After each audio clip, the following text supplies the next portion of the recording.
This is Herb Zurkowsky of the Gazette.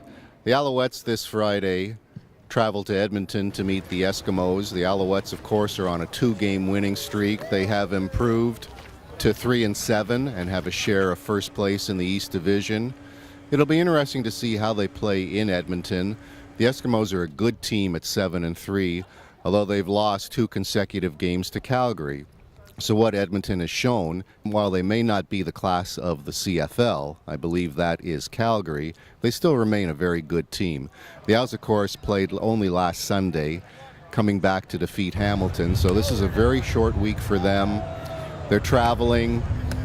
Everything seems to be against them, so it'll be interesting to see how they respond this week. I'll be curious to see how Jonathan Crompton, their starting quarterback, performs. Crompton, you might remember, was a former Edmonton Eskimo last season. He was the backup to Mike Riley. He was released this season, signed with Montreal as a free agent. He's coming off a game in which he was okay, not great. He passed for 206 yards. But like I said, it'll be very interesting to see how he performs going back against his former team. Presumably he's going to have something to prove against the Eskimos. The Owls are coming off a pretty decent defensive game against the Tiger Cats despite allowing 31 points. Gabriel Napton, a first-year rush end, has come into his own. He's tied with John Bowman for the team lead in quarterback sacks with 7.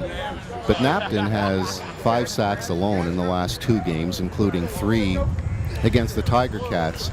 The Owls this week also had the Defensive Player of the Week, middle linebacker Bear Woods, who had a career-high 10 tackles against Hamilton.